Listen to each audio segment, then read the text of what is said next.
Oh wow, that smells amazing. The jasmine.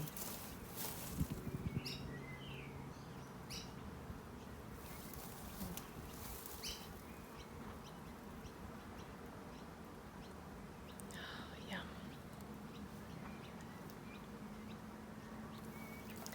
I want to talk to you about sight.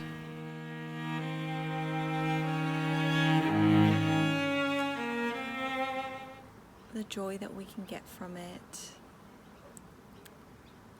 and how just I feel like, not that it's underrated, but I really do believe it affects us more than we generally know, and it affects us more than we're willing to sort of acknowledge. So I love color therapy and choosing colors for brands and why brands use certain colors, and it's a really fascinating sort of topic. How green, means healthy and, good for you. How like yellow and oranges are like happy and young and bold. And then you've got, pinks that are like feminine, and purple. I mean, purple's got a lot of meanings actually, but it can mean like be quite mystical and mythical, but then also like it is the color of Jesus at Christmas time. And then there's red, which encourages hunger, is it? So, which is why like the McDonald's signs, KFC, Red Rooster, a lot of the fast food places, at least in Australia, have red in their logo.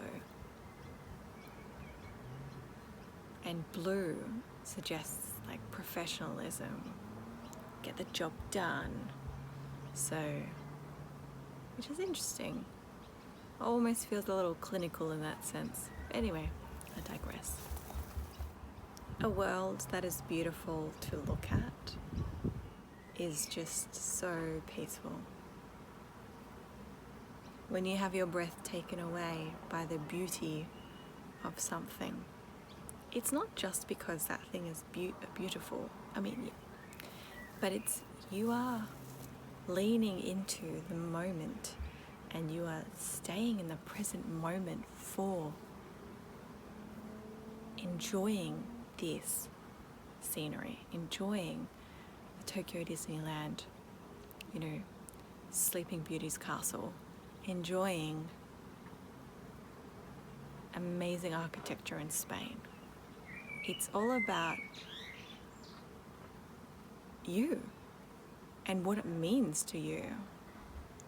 Like, you could work near some really famous building that's meant to be quite like architecturally balanced or harmonious or divine, but if you don't find it beautiful, or you're not going to give it that little moment of joy that you would for something that you adore. So like whale watching is one of such a great example.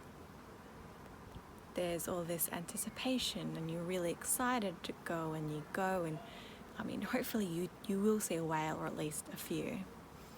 And then once you see it, there's just this delight and surprise and then wonder. And it's just gorgeous. But then after, and I hope you don't take too many photos while you do this, because it really is all about being in the moment and just enjoying it.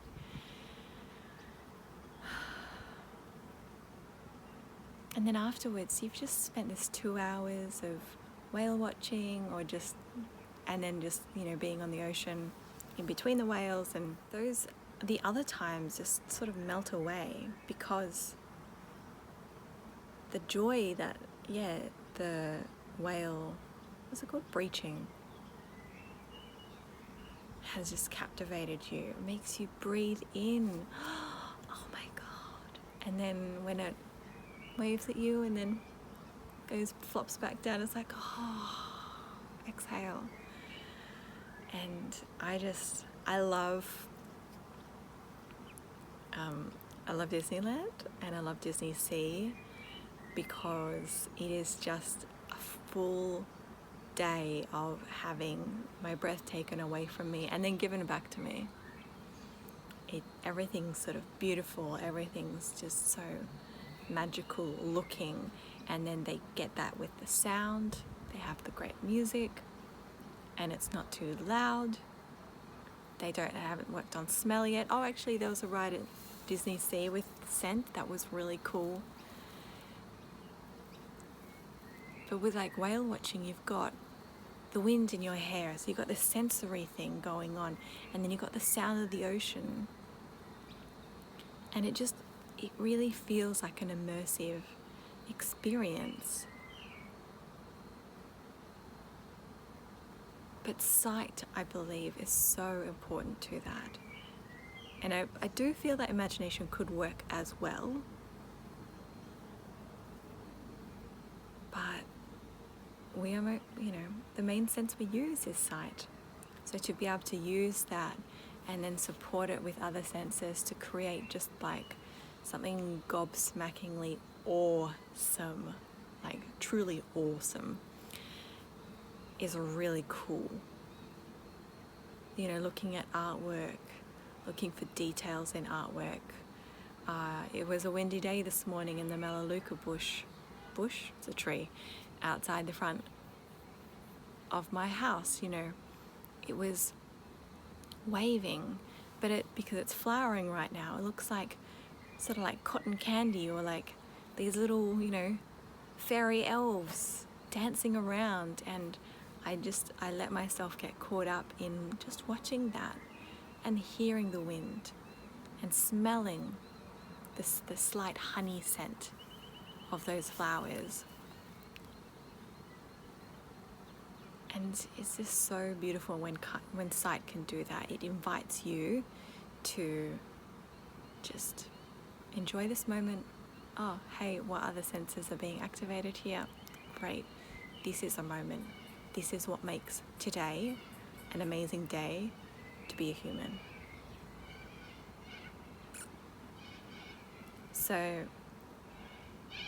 my invitation for you, so I'm getting bitten or nibbled on, is enjoy something actively and enjoy it more than you normally would. So right now, behind the camera, is a lemon tree, and you can probably see I'm not looking at you all the time, sorry. But I'm looking at all the different types of green there are on this lemon tree. I should probably show you. I'll show you. I'm looking at all the different types of green on this tree. The yellow, the different textures.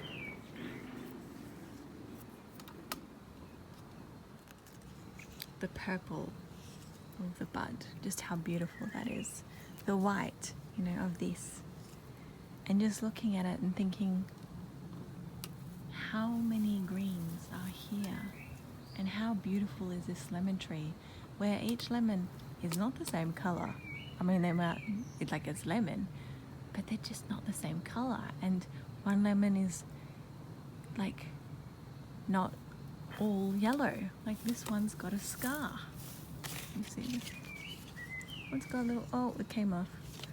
Yeah, it's got a little scar because it's an actual normal lemon from a tree. And I'm loving this lemon tree right now.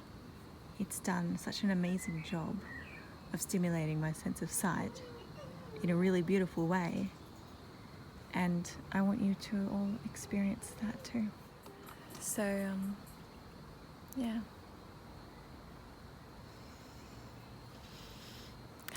Smells like lemon, looks like lemon. Look at textures. What textures haven't you noticed? Barks of trees, skins of fruit, clothing. Is it shiny? Yeah, just look. not like you want to paint it or you want to be a painter, but just find a new word to describe the texture that you're seeing. I would call this pimply or like dimply, because English has a lot of great words. English has a lot of great words to describe things, so let's use them.